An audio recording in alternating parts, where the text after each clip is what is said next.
你可以透露一下 XAI New Grad 的薪水吗？ K base， 因为我那时候1年内我大概投了1500封履历以上。Trump 一释出 H1B 要100K，然后这些我全部的面试全部都被取消了。那大家会有这样子的焦虑吗？你们自己会有这种感觉吗 ？AI 要取代 New Grad 的？我面过一个公司是 Elon Musk 的 XAI， 最后一关你一旦面过了，他会希望你如果在学你是学生的话，他希望你装错，然后直接去工作。你可以透露一下 XAI New Grad 的薪水吗？大概是什么 rate？ 大概是350K base 是350K 左右吧，我记得。哇，这个在很多的 staff level 就是差不多哎。我觉得这个薪水真是蛮吸引人的，但我已经砸钱读了这个 master， 所以他就说哦，你过了就给你100万美金之类的吗？他可能有一些3样 bonus。那听起来 XAI 的薪水是很高，但是颇高的，但也是很超之类的。因为我知道 OpenAI 的 New Grad 好像也没有高成这样，算是正常偏高，但是也没有这么的高。对，这是公开的资讯，不是我的，就是的确是正常偏高，然后大概少 XAI 大概100K 100多 K 左右。你说 total package 吗？差不多在 level 3 FYI 上 OpenAI 的 New Grad 现在 total package 200多了，200多，200多吗？其实我不确定。对，我就很好，现在 New Grad 的行情大概是怎么样？因为 Senior 可能大概500左右。我看到的 offer 的数字，身边的朋友跟我的大概都是200出头那样子。这也是大公司，其实如果小点公司可能100多而已。我也面过一个 startup， 他也是给我230左右 TC。那你们自己在面试的时候，我很好奇，现在 New Grad 达到薪水还有什么谈判空间吗？还是比较少？我有谈判过，还是你就跟他说，XAI 要给我生力 350？那件事还没有拿到 offer， 我都不太敢拿这个谈判应该是需要有 offer 来才知道。对，谈判的技巧我是看学姐的影片才知道，就是你拿2个 offer， 你跟 A 公司讲说，B 公司给我多少钱，你要不要多给一点？ A 公司就涨价，然后 A 公司涨价的时候呢，就跟 B 公司讲说，A 公司给我这个钱，这样他就在往上涨，然后你就挑一个喜欢的去这样。对，算是 competing offer 啦，但是我觉得很好 ，New Grad 还是可以谈判，就是看你的公司愿不愿意给你 match 这样子。我听到的是说 base 比较难谈判。对，是他可能有时候会给你比较多一些3样，或是股票可以加多一点这样。我听到蛮多都是真的要看公司跟 role。现在好像越来越多公司 New Grad 的话，他会 hire third party consultant， 然后去找就是说，什么样的薪资是已经比同行的还高了，然后他就会给这个数字，所以你其实不会被 lowball。但是相对的，就是如果你可以试着跟他来 negotiate， 但是成功率就非常非常低，这样对，也有这个现象。真的要看公司啊。像我拿到 OpenAI 的 offer 算我觉得还不错，然后我也想试着拿其他的 offer 来 compete， 然后发现好像没办法 compete， 好像我已经很不错了。我听说他就是好像是每个 level 就是标准价，就一口价，它没有任何谈判的空间。对，然后也没有什么 sign on 啊，对，没有什么 bonus，它就是一个价钱。而且我们 UC Berkeley 离那个 San Francisco 非常近，所以也没有 relocation fee。哦，当然，近。我有拿到 relocation fee。我去你公司没有啦，看出来 relocation 是 one time 的吧？对 ，one time 是 one time，是 one time。那现在就讲完开心的部分，现在就来聊一聊找工作的挫折好了。就大家在找工作的时候遇到最大的挫折什么，然后用什么样子的方法去克服？我可以先讲一个我的挫折。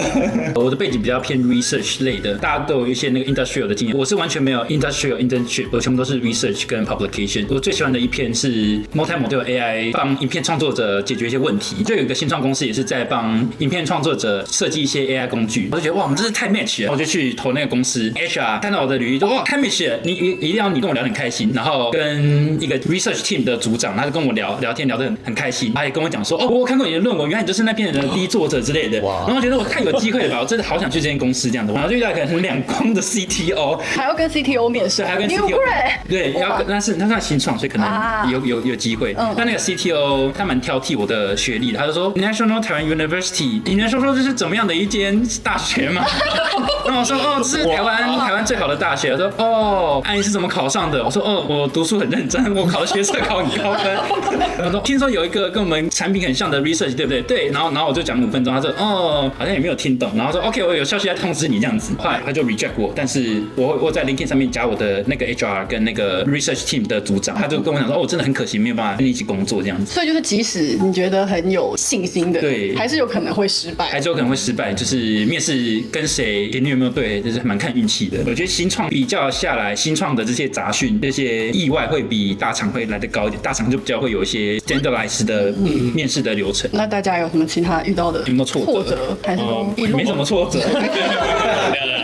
因为我大学前2个暑假我是回去当兵，我回去台湾把4个月的当兵分2个暑假当完这样子。所以我那时候大3申请大4的时候，是我的第一个实习。我那时候投到有点生无可恋，因为我那时候1年内我大概投了1500封履历以上。因为我那时候很想要在美国拿到第一个实习，其实有拿了大概10个 interview 应该有，都是美国比较中小型公司，就是全部面的，全部没有上这样子。那时候已经大概2、3月了，我就想说往台湾投会不会有机会？所以我那时候台湾也是一直投，也是什么东西都没有收到。那时候就是整年大概8月到5月，我就一直这样子投，然后一直面试，全部都完全没有 offer。最后就是很幸运，后来台湾就是有2间公司有给我 offer 这样子，就觉得说真的很多事情是你没办法控制的，所以那时候心理状态也是很不好的。但是我觉得如果能重来，我觉得可以做的比较好的一件事情就是说，你就是 focus 在你可以控制的事情上面吧。你已经很努力的去面试了，去准备了。如果他们真的不给你 offer， 这也不是你能决定的。其实运气也占蛮大的一个成分。可以找一些那个找工作的伙伴群在Twitter上面，要互相取暖，互相取暖真的很重要，心理健康非常非常重要。对。所以你们应该也是在找工作期间，就大家都会互相给彼此加油打气，对，就是有一群朋友可以一起 suffer， 这样子感觉比较好，比较不会那么痛苦。对。但是觉得如果看到有人之中有人那个拿到一个 offer， 然后会互相激励的感觉，就觉得他都可以做到，那我应该也可以做到，就会更想去努力拿到。有那个革命情感，说哇，你看拿到一个 offer， 我真的很打中心里，为你高兴那种感觉。就是我们大学的室友，大多数都是 CS 的，然后都是要走软体工程师。就是有一个同学，他就拿到我们第一个知名大厂的一个 internship， 大家都很开心，就觉得我们也上了的那种感觉，有互相鼓舞那个感觉，就是很好。对。另外想问大家，就是因为我知道 Trump 就是有新的 H1B 的那个政策嘛，所以我感觉这对于 Newground 应该是一个非常严重的打击嘛，所以我很好奇，就是在找工作的时候，是不是因为身份问题，有没有给你们造成什么找工作的困难？有没有什么方法去解决它？去年大概9月、10月的时候就开始 recruit 这个新的 season 嘛，当时候我在蛮多个公司 interview 的过程当中，这些公司好几个都是 Trump 一释出 H1B 要100K， 然后这些我全部的面试全部都被取消了，然后所以那时候也是就是很挫折，而且那时候我也是其实已经找了1年的工作，我当时候还边当兵边面试 Meta、Google 啊，因为当兵的时候很容易全部的人都生病，然后生病的时候面试，而且又有时差，身心灵的一种煎熬，这样子吗？对，能面试的时候就只能礼拜6早上的时候面试，然后是他们礼拜5的傍晚的时候，你一出营，别人都在放假，然后你就在那里面试，然后别人在滑手机的时候，你就在申请工作，这样，所以那时候一整年的心路历程也是真的很挫折。然后一听到川普要执行这个新的政策的时候，那时候就想说，哇，要开始申请 Masters 了，或者是要申请台湾的工作了。还好是后来他是有澄清说是只有是原本不在美国的学生才需要在海外的新申请的人，所以我们现在在美国本地。哦，你们算是安全的人。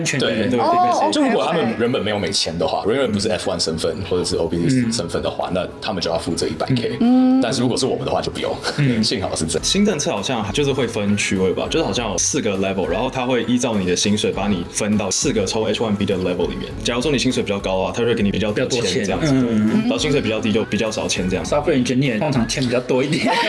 所以基本上你们虽然未来还要申请 H1B， 但是还算是没有受到太大影响。对。然后公司大部分都会帮你办 H1B。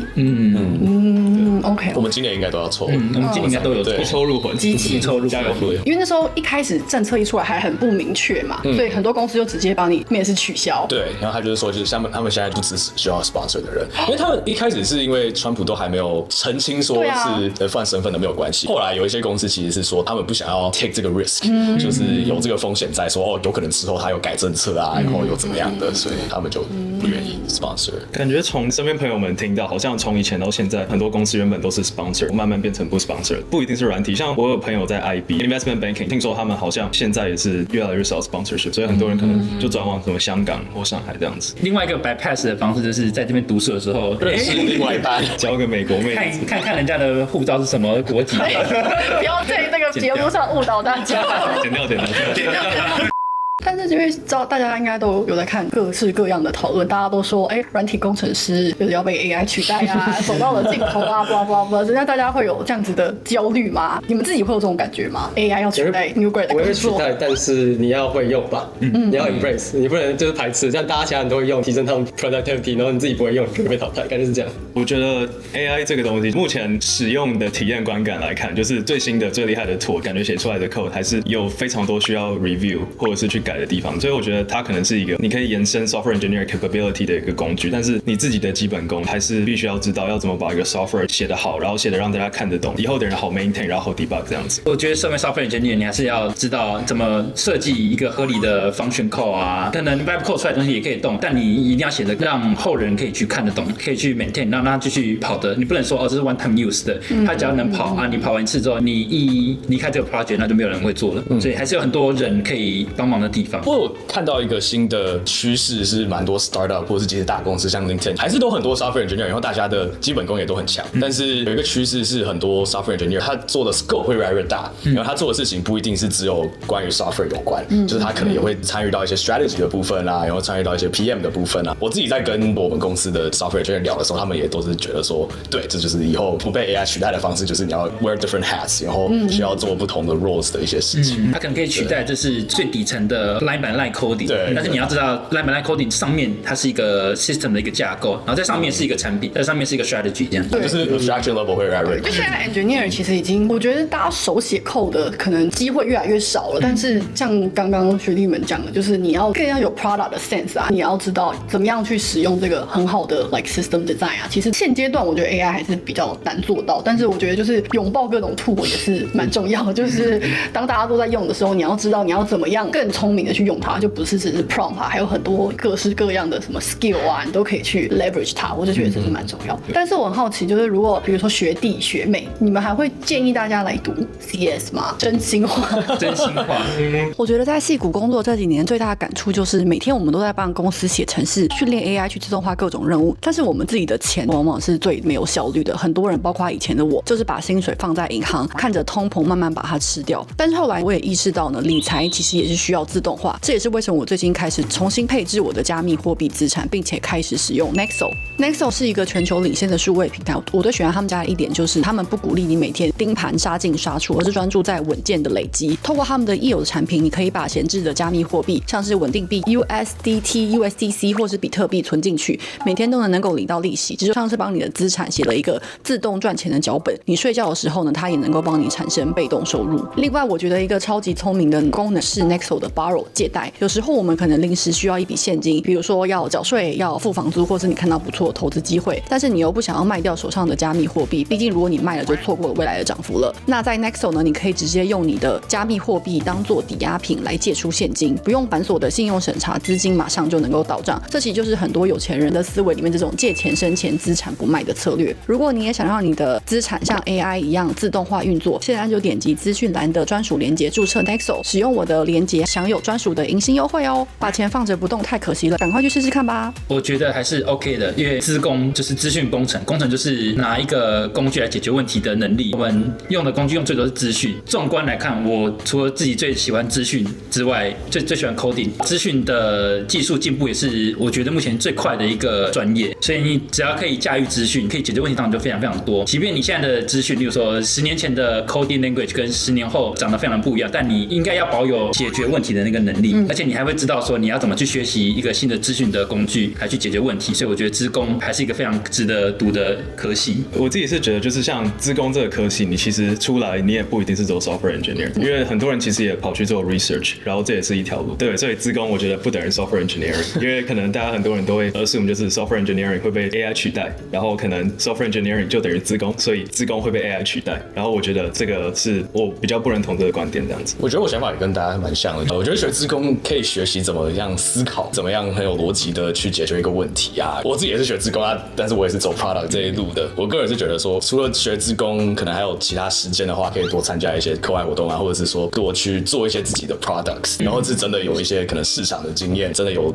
跟 users 对话，或者多跟客户谈，实际去解决客户问题的这个经验，我觉得现在来讲是蛮重要，也蛮吃香的。所以面试的时候可以一直讲，因为像你有个自己的作品这样。对，我刚刚其实是要讲这个，因为你读书自学那个基本的知识，那个底层的知识，但是你要会用，所以就是多用一些课外的时间，不然 project team 啊，不然是 hackathon 啊，还是自己 startup 还是什么的，就是有一些应用到实际生活中，我觉得很重要。经验啊，有一个成名作，不管是 research， 因为我们做 research 的时候会说 publication 就是你的代表作，你参与过什么 product 的 development， 那也是你的代表作。你可以拿得出讲的东西，应该就不会就只有说哦我会 Python， 你应该说哦我做过什么产品，这样会比较 impressive 一点。就是在求学期间，刚刚学弟们讲，就是我觉得解决问题的能力，就其实不管管 AI 再怎么样迭代，再怎么样进化，这个就是你自己学到的一个很重要的东西。而且资工我觉得是因为它这个领域未知其实很多，就其实在工作上有时候常常在做新的 project 的时候，你就会发现这东西感觉是完全全新的。那你可以用你之前在学校学到的那种解决问题，把它 break down， 然后一步一步的去拆解。我觉得这个就是不管在什么时候应该都是很有用的一个能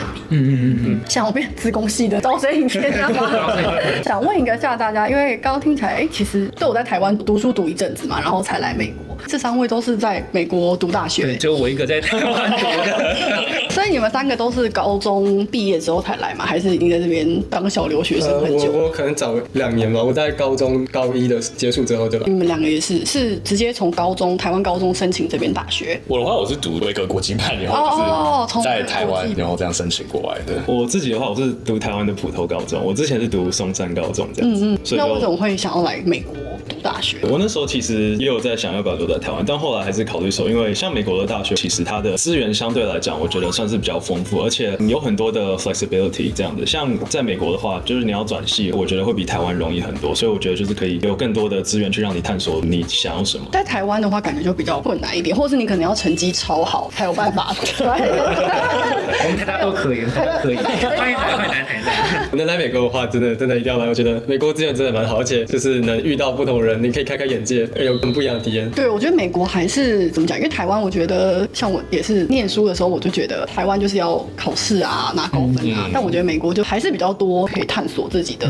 方式吧。那我就好奇，就是大家觉得台湾的教育跟美国的教育体感上最有差的是什么？台湾有哪里比较好？那美国又有哪里比较好？我自己体感上是台湾学校的基础功是非常扎实，就是像台大职工的演算法、资料结构是非常的扎实的，推荐大家去修。所以我自己在台大就读的经验来看，我觉得台大的资源远高于我可以吸收的那个能力 ，research 也是 ，industrial 的 experience 也是，当时上课的那个资源也非常的够。那这样子，我们常不是说为什么来？为什么要美国？因为美国薪水比较高。还自己跟知道，真心话吗？没有，就是出国生活跟出国工作都是一个很新的体验。刚好家里有这个机会，也可以提供给我，那我就抓紧这个机会，然后努力找工作。那你们觉得在美国的学习的环境跟台湾有什么差别？然后你们自己学到了什么东西？我觉得我可以讲一下，我很有印象，就是我从维格私立高中转到 Berkeley 第1年的 culture shock 的那种感觉，这样吗？对，就是从宿舍男女混住，厕所都是一起的啊，这有点偏题了。但是就是我记得第1学期在上课的时候，我很明显的感受到学生跟教授或学生跟老师的互动的差别，印象很深。就是在高中的时候，有时候老师会问说，有没有问题啊？然后有可能学生鸦雀无声大概10秒钟，终于有一个人举手这样，然后那个人举手问了一个问题，特别有一个老师他那一次就说，怎么会有这么笨的问题？然后就是很凶。虽然他是说有没有问题，但是接受他不期待你有问题吗？还是说他期待你有问题，但是他期待你已经懂了可能90%，然后再问，就是一个更有深度的问题，而不是问一个基本的问题。可是我都懂了，那还来上课干嘛？对，我也觉得蛮奇怪的。也不是说所有台湾教育都是这样，但我觉得台湾有一个文化多少是在说，大家要当乖学生，然后要就是抄笔记，要听课，要怎么样的。我那时候一来 Berkeley 上课，我就记得那时候教授他就说，你什么时候都可以问问题哦。常常就是会有老师可能一句话讲到一半，就有学生就是站起来举手这样子，然后就打断老师，老师都非常客气，就会回答他的问题。即使他的问题就是非常基本的，不管是课程上的问题啊，或者是可能课外的一些其他的发想的 ideas 啊，我觉得他们接受度都蛮高的。就我也是那时候就是学到说，其实真的愿意去 put yourself out there， 然后多问问题，多跟教授接触，人脉也很重要。这样子，我自己的经验是，我觉得美国的大学，就我读过的学校来讲，我觉得课业来说没有压那么重。像跟台大资工比起来好了，就是可能我大学的资工系，我觉得像你一堂3学分的课，你如果要拿到 A， 你所花的时间，我觉得可能不会像台大资工那么多，但是变成说你空出很多其他时间去找 internship 或者是做 research 这样子。我觉得这样有好有坏啦。好处就是你有很多时间去做其他你可能喜欢做的事情，坏处就是你可能基本功没办法打那么扎实。我是这样子啦，我不知道其他人怎么样，但是可能相对来说，台湾的体系他们可能就是基本功打得非常扎实，所以以后如果当 researcher 的话，我觉得会很吃香这样。其实他基本功非常的扎实，他是有见过数一数二电的一个同学，他谦虚了，他真的太谦虚了，太谦虚了。还是有那个台湾学生非常谦虚。对，因为我就感觉美国的不管是工作啊，看到各式各样的人，就是有大部分人就也是有那种很多其实只懂1，然后可以说到10分的，超级多，对超级多太多了。对，很会甩爆自己。可是我觉得那也其实是一个 social skill，就是我觉得就是在美国，不管在学校或在公司，你会遇到很多不一样的人。我觉得就是你可以去激发你自己的学习的一个动能吧。可能在台湾或是亚洲的环境，就大家同质性比较高，就大家都不问问题，我就比较不问问题。可是你在美国就有各式各样的人，他有很多自己的想法。那我觉得有时候你去表现自己，然后学着别人有什么好处，然后你可以学。我自己觉得是，不管是在学校或在职场，都是很有用的一个技能。那最后一个问题呢，就因为看影片，可能有很多 new grad 也是正在想要找工作。最后就是请大家以自己的经验来讲，就是会给大家什么样子的建议？我的话，我会觉得不只要 work hard， 还要 work smart。像是我们刚刚应该都有分享一些我们可能找 referral 的技巧啊，过 resume 轮的一些技巧啊。现在找工作真的非常难。那如果真的要特别的去表现出自己的话，那你要做出其他人不会做的事情，像是 cold emailing， 像是花很多时间准备 mock interview。所以我自己有一阵子，我就觉得我就是一直在申请履历，然后我没有去调整自己的做法，那时候得到的 outcome 也没有到那么好。所以我后来是发现说，可以多跟学长姐聊，去修你的履历啊，去修你申请工作准备的备审资料，然后做很多的 mock interview 去了解别人怎么样 interview 的。我自己觉得说这2个是都要做的。还有一个东西，我觉得可以做，也蛮好做的。对于明年要找工作，就是你越早 apply 工作越好。我那时候去年8月入学的，但我其实7月我还在当兵的时候，我就是已经在投工作了。然后我一旦拿到，例如说拿到 online assessment， 我就开始说我还没准备。那时候就特别有动力，因为多一个实现出来，我就特别有动力去准备。你也不要怕说什么这是一个我的 dream company， 我一定要做好问题准备再去。没有，你就投出去，他给你怎么回应，给你什么面试的安排，你就在那个 deadline 里面用力的去准备。这样一间这样子接续下来，那你长远来看，你就是很认真的在准备面试的2-3个月的期间，那你就已经非常 qualified 你过来的职位。所以我会说，越早投越好，越早投越好。我觉得还有一个就是，我觉得像大部分软体工程师出来的职缺，不管是实习或 new grad 也好，大部分感觉应该都是在上半年应该比较多，8到1月左右，就是对学期第一个学期上学期。我觉得我像刷 LeetCode 就是练 coding interview 这件事情，我觉得我要很早开始刷题目，刷很久，我才能 get 到就是那个看到题目就比较知道要用什么方法去解这种 intuition。我觉得这种事情可能不是说下礼拜有个 technical interview， 然后你就1个礼拜内突然可能100多题，在我自己来讲不是这样子。然后我听了很多人讲，就是你这个 intuition 你可能也需要刷几个月的累积的，你才会比较有这个 sense。还有另外一个就是你就是 focus 好你能控制好的事情，就是 technical interview 写题目你就每天写，然后 build up your intuition。behavioral interview 也是利用 STAR method 找一些 common interview question 这样子问，然后准备几个 story 去套用到这些 scenario 上面。我觉得这些是你能准备好的东西。然后你不能控制的事情就是 interview 完或者是履历丢出去玩，那些都不是你能控制的。所以我觉得也不要太苛刻自己在这些情况下这样子。但如果你真的很不幸的，平常都没有什么在练 LeetCode， 然后那个 interview 前2个礼拜前才收到说自己要做 coding interview， 然后还没准备的话，也不用放弃，还是有机会。因为像我就是这样，我在去年10月以前都没有写过LeetCode吧。真的吗？对，然后我用一个 website 叫做 NeetCode， 而且他的那个作者以前就是在 Google 上班，所以他的影片都很符合 Google looking for 的技能。I think I go to the NeetCode 150那个150题，因为我就知道我自己只有不到1个月时间，所以我就必须要 maximize。但你要先去了解那个公司它出题的方式是什么吧。所以我可能上小红书查，在 Google 上面搜寻。我甚至之前在 NeetCode 的一个 Discord 群组里面有看到另外一个人说他录取了 Google， 我就直接私讯他，完全不认识。后来才知道他是在澳大利亚的人，然后问他怎么准备，会给我很多很有用的 advice。也是他跟我讲说，可能读 NeetCode 150就可以有足够的知识去面对 Google 的 coding interview。对，至于技巧的话，我觉得像你讲的，就是对于一些基本的，像是什么 BFS、binary search 这些，或者是基本 data structure， 你都要做到，就是你都要练到你已经很熟悉，就像肌肉记忆吧。就你可能看到这个东西，然后你5分钟内或3分钟你就可以把它写完，而且这不是写一次就可以，你可能需要今天写一个，然后2天后再写一个，你会觉得很烦，你一直看到同一个题目，然后要一直写，可是真的蛮重要的。我现在写了大概3-4次吧，大概就记得了，差不多。NeetCode 有一个很好用的地方，就是它有一个 course， 所以可以先看 course 学一下怎么分析 time complexity， 怎么面对题目怎么分析，怎么做。它那个是要收费的吗？还是免费？要收费，但我觉得蛮值得。就像 LeetCode 如果要 Premium 也要收费，对对。但我觉得 NeetCode 更值得，因为好像它100多块就可以 lifetime 吧，它从 LeetCode 里面抠很多题目下，所以对，我觉得非常值得。就是如果你想要拿到一个200K 的工作，那你就花100块。被广告哇，被广告了吗100块换200块，100块200K。虽然然说感觉现在 New Grad 找工作很困难，但也看得出来大家都是花了非常多的努力啊，然后还有很多同才之间的，不管是 knowledge share 啊，或是一些互相的支持，我觉得都是很重要。所以就希望今天的影片能够给想要找 New Grad 工作，或是还在犹豫到底要不要来美国读书啊，或者说未来不确定的人能够有一些帮助。那如果你还有什么其他想问这些学弟的话呢，可以在留言底下呢留言。那今天的影片就到这边，我们就下次影片见啦，拜拜。大家不知道还记不记得这位非常久以前我曾经做过一个在台大街访，然后就跟学弟认识，就是到现在一直都保持联络，就觉得做 YouTube 真的很神奇这样子。需要学姐的频道记录我的成长，大一，从大一现在都有那个硕士都要毕业了，对，中间还有大三，我来芝加哥实习的时候，又来找学姐拜访过。